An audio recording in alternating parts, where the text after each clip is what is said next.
Ender Lilies has a simple and clear vision, a once prosperous world corrupted and cast into eternal night by the Blight. A glowing priestess of purity hoping to restore what light once existed, a story told vaguely in notes and memories, but the world holds out one hope: purify the Blight and restore what was lost. The world of Ender Lilies is beautiful in its darkness, its gothic scenery, and shattered remnants of what once was. But almost like how the world is broken, the game is plagued by issues that stop it from being truly great.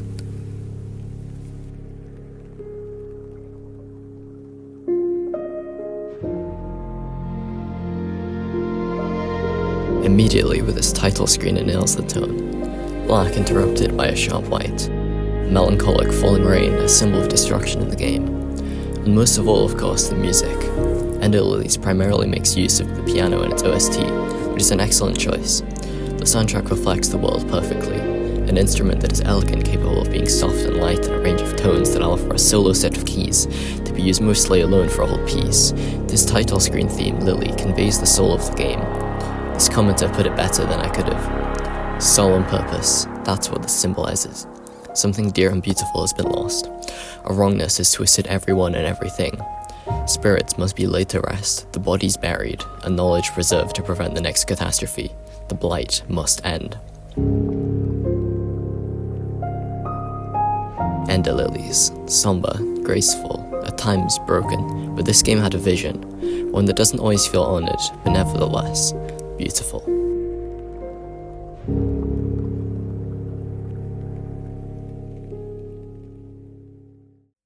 The game begins inside of a church. The use of color is especially striking in this part of the game's world. Lily, a pure white, stands out starkly against the gloom. This church, which was once a place of light and hope, has lost all of the life within it, and the art direction reflects this. Everything is black and blighted, the opposite color of Lily, with little light other than from the stained glass window which sticks out as a single source of bright color. The black of the Blight is the opposite of the white of Lily. Not the most complex color theory, but it's effective. This area is also colored a really deep green, which may represent decay or disease and makes the whole place feel dingy. Lily is alone here, accompanied only by the Umbral Knight, who will serve to provide some of the only words of dialogue, other than those from bosses and some blighted remnants. This shadowy protector is your only companion at the start of the game. Armed with basic actions, you're able to defend yourself and explore the game's world. And I mean it when I say basic. You've got a pattern of 3 pretty quick forward slashes on Y, a pretty averagely floaty jump, a dodge in the form of Lily yeeting herself left or right, and a heal. It's a very simple moveset and plays in no unique way compared to other Metroidvanias. To me, this is literally Hollow Knight, and I haven't even played Hollow Knight. This game's unique mechanic, if you could call it that, would be the different spirits which give you sub-skills. Attacks with limited uses and cooldowns, though honestly, these feel situational and also feel more like slight power-ups than your core moveset. Most of the time, I just used roughly the same 3 main skills. The result of this is that the game's combat is not uniquely compelling. It's not bad, but it boils down to attack, dodge, and heal at the end of the day. It's down to the enemy design from here to make sure the combat can encourage you to try out different things and engage you. The game throws some simple enemies at you. A flash of red before each attack forecasts danger effectively. These slugs who will charge up and lunge at you teach you positioning. The enemies with flurry attacks teach you timing. The enemies with shields teach you dodging. It's simple, but effective. There's very little dialogue in the game, with most of it coming from the Umbral Knights, which lends to the atmosphere of loneliness throughout the game. So to tell a significant amount of its story, AdGlobe and Livewire drop in notes, a sprinkle of world building. Dropping in hints of lore about a character as you progress towards a boss fight against them is a reliable way of building tension and giving emotional weight. Speaking of, it's not long before the game brings us to Sigrid. If I say boss theme, what do you expect? An aggressive climactic chorus to pump you up for battle? Let's listen to what Ender Lilies does when its first boss fight begins.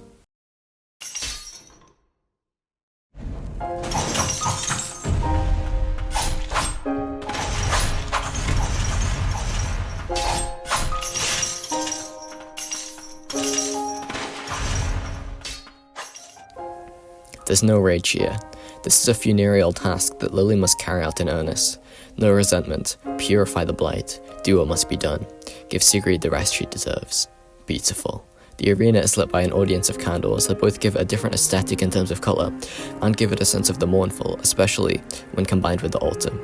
The greens, the blacks, the subtle reds, the glowing gold, the stained glass.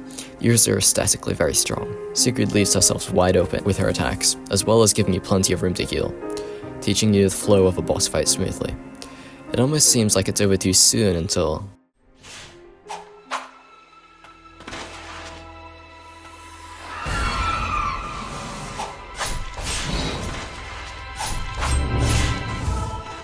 Sigrid transforming here gives the player a sense that there is an aspect of the monstrous everywhere in this world. In her new form, Sigrid becomes far larger, meaning you'll need to dodge well to be able to get around her. It's still a simple boss fight. Overall, it functions effectively as a gentle teacher and offers a stirring atmosphere, and somewhat of an emotional experience. Furthermore, the story is expanded by the memory that tells us about Sigrid's connection to the priestess and her personal feelings. In purifying her, Lily takes on the burden of her suffering, which I found to be the main theme of the game, communicated effectively by the actions committed throughout the game, as well as the memories from before it. Leaving the White Parish, we're out into the open now, and have a change of scene. The art direction in the immediate surroundings is still great, with the stark light grey sky set against the skeletal trees and a hint of orange, implying something autumnal about this place. We meet a curious blighted horse with a carriage, an old friend, now turned monstrous from the blight, further setting in the knowledge of what this world is. This acts as a fast travel, reminding the player of what this creature has become every time they use it. It's more of the same enemies for a little bit, now with more ledges to attack enemies from the below of, introducing the significance of height differences to the gameplay, plus enemies that fire projectiles, important since we now have a double jump. This cave is also where the first optional mini-boss arrives. A fairly small form of side content, but it does contribute to expanding the limited moveset. Speaking of, we've got access to a new ability from Sigrid I haven't mentioned yet, but Lilies doesn't provide us with any meaningful core parts of the combat moveset, more so just something kind of tacked on. It's around this point that the beauty that the opening few dozen minutes promised is fading.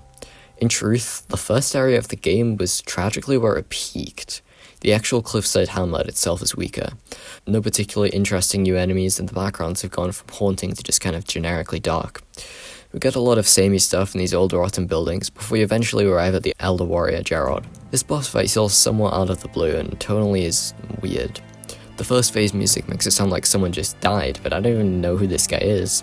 And then suddenly in the third phase, the music shifts to something that sounds like generic video game panic music.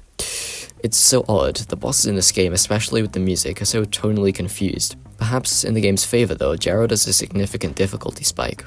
Despite being more of a slow and heavy archetype of fighter, his big swings leave you little room to retaliate, and he has attacks that send fast waves in his second phase, meaning you not only need to worry about their impact, but the aftermath, and you'll need to respond fast. Personally, seeing the initial difficulty of this fight and being the turn-based gamer who's especially a noob at action games I am, I tried to explore elsewhere before going for Gerard, but I eventually realized that I just needed to practice his attacks. This fight taught me the learning process. Just focus, and once you've got it down, the fight isn't too bad. The following memory from Gerard is fairly generic, another tragic tale of blight, but afterwards we unlock the skill that is going to be spammed for the entire rest of the game, Gerard's swing attack. It covers a huge area, does immense damage, and doesn't have too much end lag. It's fun to time it right, but it turns most of the combat for the rest of the game to something about as monotone as you could imagine. Remember those red floors from before? Gerard also grants access to a slam move that can break them. Yeah, this is a Metroidvania. You gain abilities that are keys that can unlock doors, but this is an aspect of the game that isn't used in an interesting way. It's used either for small secrets that give you a small boost, or for areas that are mandatory to progression that you better remember about. In other Metroidvanias, abilities can unlock whole new areas that you'll naturally loop back to, or they can be used in interesting ways to help you. Here though, not really. The next area is my least favourite in the game. The Witch's Thicket is covered in blue and vibrant plants and covers a new enemy that casts balls onto you. The tone of this area is completely inconsistent with everything else in the game, and the music is emblematic of this. How do we get from this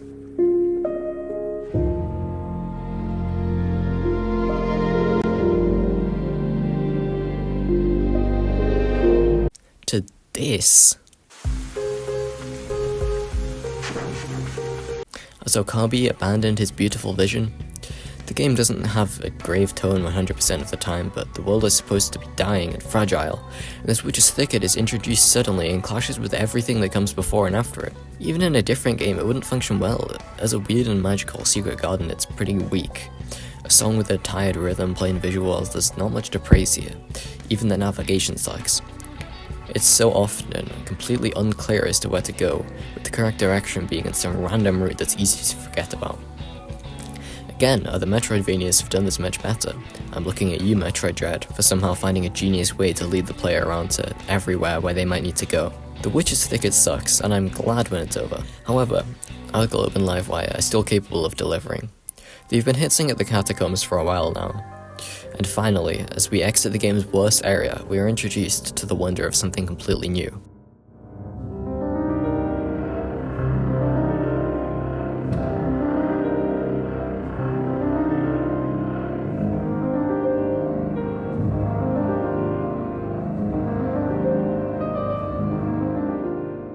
The catacombs are underground and far removed from the previous areas, and naturally they have a very different style. Everything is coated in a brownish hue, and we now explore large open areas, with caverns that stretch off into the distance. New enemies include giant spiders, more of the monstrous within the game's enemy design. The terrain is varied, and at times we fall into huge hills of skulls that act as the floor. There are lakes here, stalactites and stalagmites, candlelit halls and statues acting as relics of past ages. The music here is some of the best there's been in a while.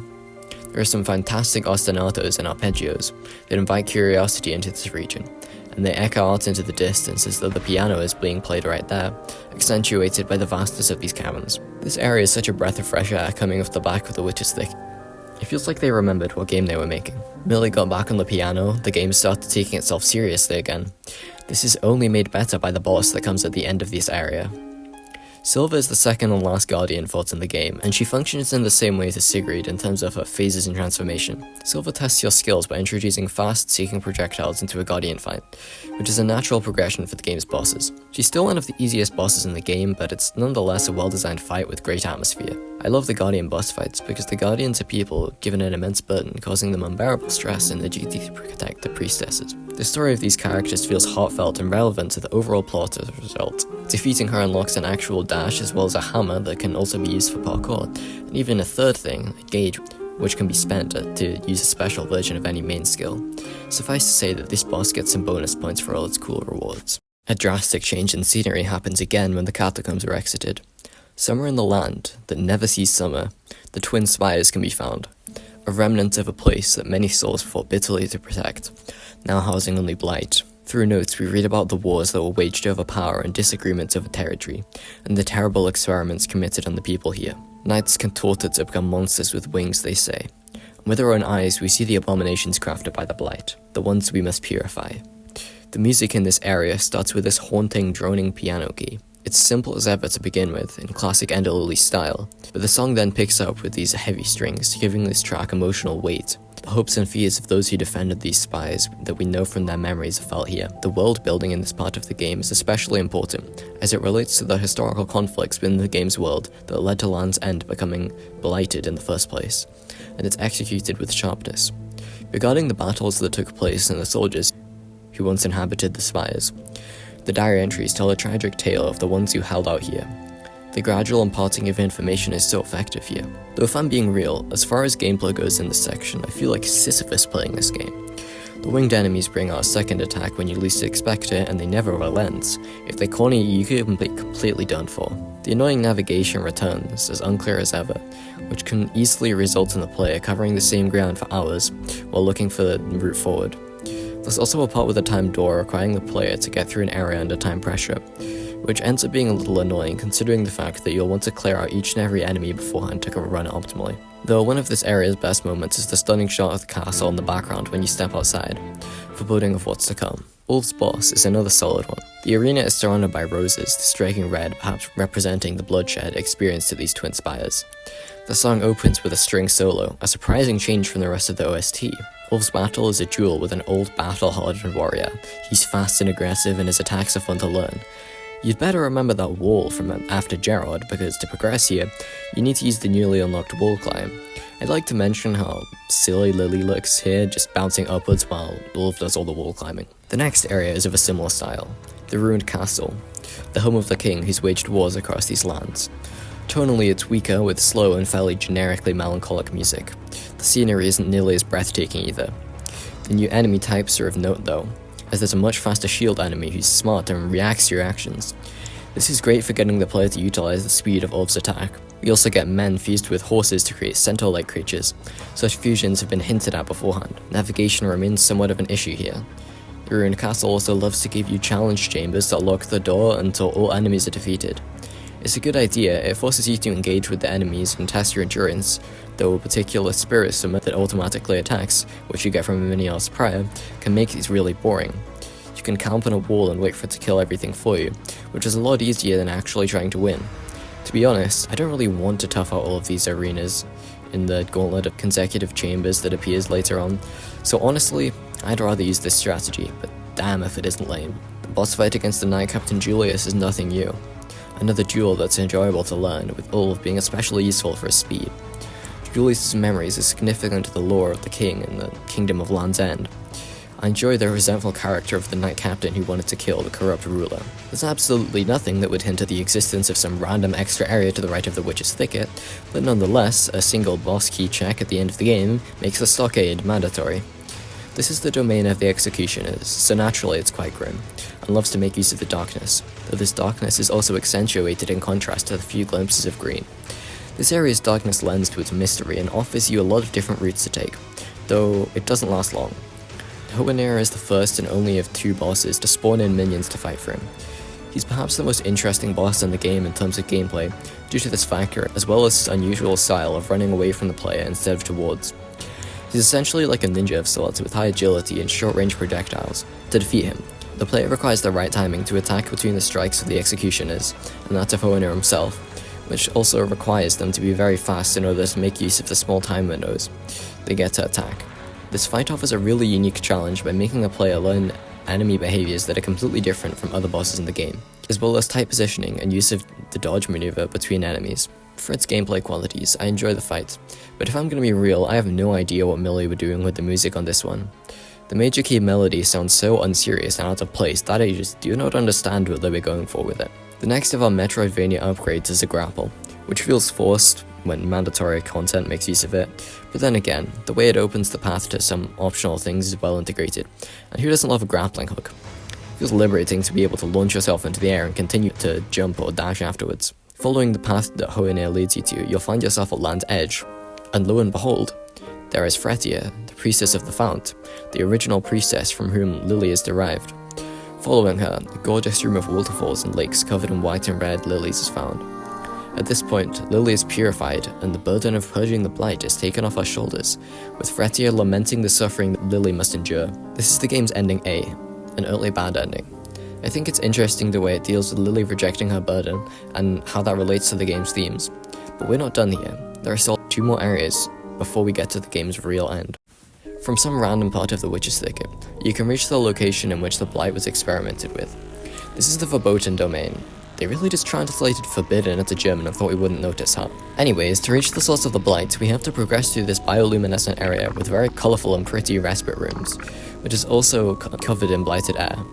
This mechanic is also pretty annoying, essentially mandatory damage, which you may or may not need to push past to progress, but you'll never really be sure whether it's right to go through it. The goal here is to explore around the area and to remove several different locks on doors that block the path to the boss, so the progression is less linear in terms of physical direction, which gives a unique twist to the area's exploration. Unfortunately though, it is a bit of a slog. It can take a while, what with the blighted air and unclear sense of direction, and there's also just quite a lot you have to do to unlock the doors. Maybe it could have been a little shorter. Blighted air as a mechanic can also just feel like a stat check, due to your ability to power through it being dependent on your HP. In the case of one of the stone tablets you need for the true ending, the air quite literally is a stat check, on top of what is otherwise an interesting time challenge. The Verboten domain builds up with notes about the mad scientist Faden and his lover and partner in research Muriel, so when the player gets to the end of the area and finds an abomination named Muriel the Beloved, it provides somewhat of a payoff. The music sucks, however. It's supposed to sound weird and freaky, but random notes alternating between high and low pitches just doesn't really evoke anything particularly well. Muriel is the hardest boss in the game, but this doesn't mean she's a well-designed challenge. Her fat ass blocks you from going past her, so you're forced into one space, limiting your movement options. Muriel forces you away from her by defending herself effectively, with constant attacks and a duo of melee strikes that can easily kill you. Most of her attacks for the first couple of phases are perfectly learnable, though if she rolls one of her balls close to you, you basically just have to wait. Her third phase is a nightmare designed by people who want me to suffer. Her projectile shower becomes immense, incredibly unpredictable, and as a result, scarcely possible to learn. Though the worst part of it is that if you get hit once by it, there's another projectile that will hit you immediately after, and in my playthrough, each one was capable of two-shotting, so essentially it's an instant kill. Her ground spikes in the third phase leave you no room to attack her, making the phase drag on longer. Overall, this fight made me want to kill myself a little bit. It can be quite hard to notice, but Lily's appearance slowly becomes more blighted as she purifies more bosses. By this point, it's becoming more clear. This is the result of the burdens placed on her taking effect, and in this way I find it to be a simple but effective addition to the story. The blight consumes ever more, but still we must delve deeper, to the lowest point of Land's End. The final area of the game is a fleshy red underground. The background looks like veins, as though the blight itself is a giant living entity. It might look kinda cool for a moment, but then big cracks start to form. The music is just a bunch of bass and then some generic spooky sound effects. Sorry Millie, but you're gonna have to try harder than that to create a compelling atmosphere of dread. Bring back the piano OST. There's one new enemy here, which is a glorified version of the guys that shoot a little pellets at you from before, and that's like it. It's over pretty fast. It's a grapple point here to justify the existence of the grapple from Hohenheim to gate progression behind him. One small aspect I can appreciate though is the large number of blighted lilies here. It's logical from a story perspective. And so there's really not much more I can say before I reach the absolute depths of Land's End. And also maybe the depths of Yokoyama's game design. This brings us already to the final room in the game, a long flat arena, nothing unique there. And once again, we meet the White Priestess of the Fount. But naturally, there's one thing that must be done before we can purify her, some generic dialogue, and then the other priestess sinks away. And a giant black looming shadow appears against the blood-red background. With a scream and a flap of its numerous limbs, the Blighted Lord makes its entrance. Crafted like a crimson insect abomination, the Blighted Lord has multiple pairs of webbed wings, a visible ribcage, and, my favourite of all, long white hair and a lily crown. Despite being the heart of Blight itself, the Lord is still the priestess of the fountain there, and its design reflects this by incorporating a key symbol used throughout the game, the one that gives it its namesake. And when the fight actually starts, it's clear that everything has fallen apart. What the hell is this? It literally just sits there and lets you attack it. With Gerald no less, like I've been doing for the entire game. Blighted Lord, could you think of any more of a boring name? And this music, it's the most stereotypical final boss track I've heard in a while. The blight in this area is all red, like some generic kind of enemy force, but for the rest of the game it's been black. Blight is supposed to be black to stand opposite to the colour of the priestess. It feels like they forgot their own colour scheming in this part. The Blighted Lord has no defense, its attacks are so slow, and you can deal with anything it does by just jumping and spamming Gerard in one spot. It spends a lot of its time just swanning those reskinned creatures they introduced 5 minutes ago, which you can handle with the same strategy. Every now and again, there might be an attack that you don't know how to react to that'll deal half your HP, so there's still plenty of room to die, but it's still a very simple and wonky boss fight. The Blighted Lord is one of the easier bosses in the game, and has difficulty in ways that feel kinda shallow. This is the most oddly designed boss fight in the game, and disappoints as a final fight. But wait. If you collect the item that prevents Lily from suffering from the blight, there is also a true version of this finale with an extended fight and a different ending. If this true version offered an actually good boss fight, it still wouldn't excuse this baffling first form, though there is still space for AdGlobe and Livewire to improve here. Though to reach it, you need to collect all of the 7 MacGuffins across the map, so prepare to whip out the wiki to find them. Once you've made it back to the Blighted Lord, after taking down the first HP bar, the Priestess of the Fount prevents us from purifying it fully, entering a new form. Glowing veins across the Lord are a nice visual effect, and the Priestess floating in the background is a brilliant touch to the story. And now, the Lord has an actual attack of note. A projectile volley that feels fair. Already, this is a significant improvement, though you have to slog through the first form every time to get here. The music for this form uses the main theme motif, so we're finally back on track with the stellar soundtrack. The glow eventually fades, showing the degradation of decay itself. And finally, after the blight itself has been destroyed, the Priestess of the Fount is able to pass on a memory to us that ties the story together. This last part of the game is a proper send-off. The credits roll, the singer talks about depression, and the game is over. Was it enough to redeem this last section of the game? No. And Lilies might not have lived up to the massive potential it had. It might have peaked in the first 20 minutes, but at the end of the day, it's still remarkable. It was still worth it. Ender Lilies is a game with an ambitious vision, with passion and dedication. This vision is at times effectively conveyed, at others not as much. It's a good game, 6.5 out of 10. It had the potential to be great, but even if it wasn't, in many ways, it's still beautiful. Thanks for watching. To anyone who's taken the time to watch the entire video, I really appreciate it. Anyone who's still here is probably one of my friends I sent this to, but in the event that a random person has taken a whole half hour to check out my project in full, I'm surprised, and thank you. If you love Lilies and thought I gave it too low of a score, that's partly because number ratings are a little silly. Lilies is a game with soul, with the aim of creating something meaningful. I think the developers succeeded, though at times the ambition isn't fully delivered on, but that's okay. If this is one of your favorite games, I'm really glad, because it is something special that deserves love. To the random viewers out there, say something because I'm lonely and I don't know if anyone cares about these videos. They don't get a lot of views, but I hope to create a video essays career for myself one day. This is Alpha_C signing off with love.